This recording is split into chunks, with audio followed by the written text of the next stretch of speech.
Hello friends, Radhe Radhe. आप सब लोग कैसे हैं?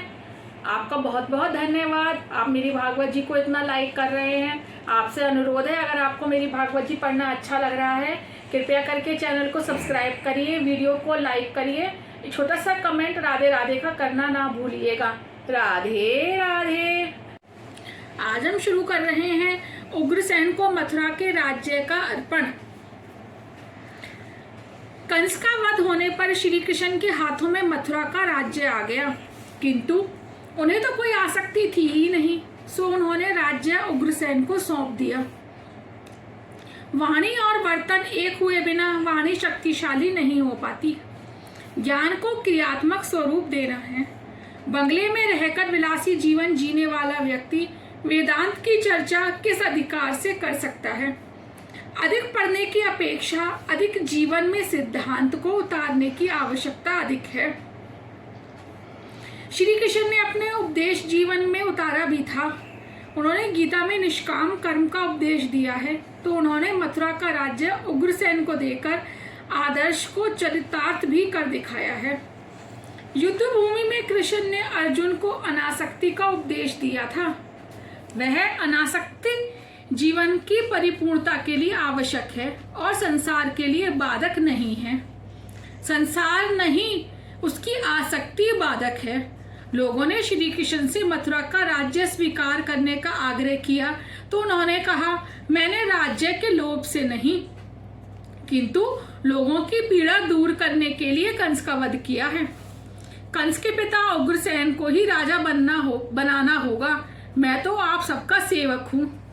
गर्गाचार्य ने नंद जी से कहा, श्री कृष्ण तो वसुदेव का पुत्र है, आपका नहीं। यशोदा ने तो पुत्री को जन्म दिया था। अब कन्हैया गोकुल में नहीं, मथुरा में ही रहेगा। नंद बाबा व्याकुल हो गए। बलराम और श्री कृष्ण भी नंद जी से मिलने आए और कहने लगे, बाबा, जब हम मल्लों से युद्ध कर रहे थे तब हनुमान जी के दर्शन हुए थे। नंद जी ने मान लिया, उन्होंने हनुमान जी की मिन्नत मानी थी, सो उन्होंने बालकों की रक्षा की। अगर ऐसा नहीं होता तो मेरे ये बालक उन मल्लों को कैसे पिछाड़ सकते थे? नंद बाबा बड़े भोले हैं।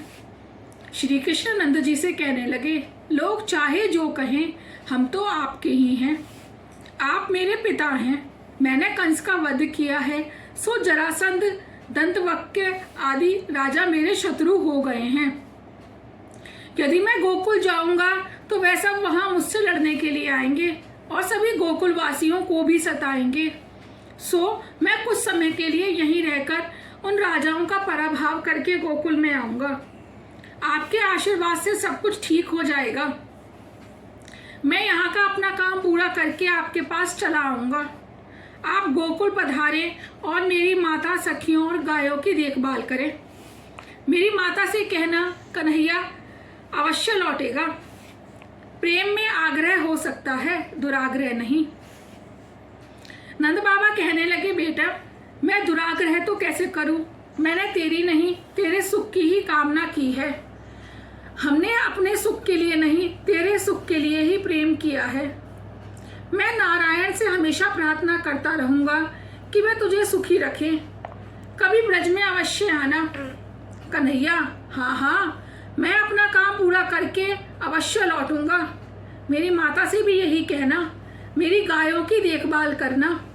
यह प्रसंग भागवत में नहीं है, किंतु अन्य ग्रंथों में है। गोकुल के कृष्ण अनुपम हैं, उनका स्वरूप दिव्य है और आनंद अलौकिक, किंतु तत्वतः गोकुल और मथुरा के कृष्ण एक ही हैं। राधे राधे। आज का यही पूरा हुआ। कल हम शुरू करेंगे श्री कृष्ण बलराम का सांदीपनी ऋषि के आश्रम में गुरुकुल में प्रवेश। राधे राधे।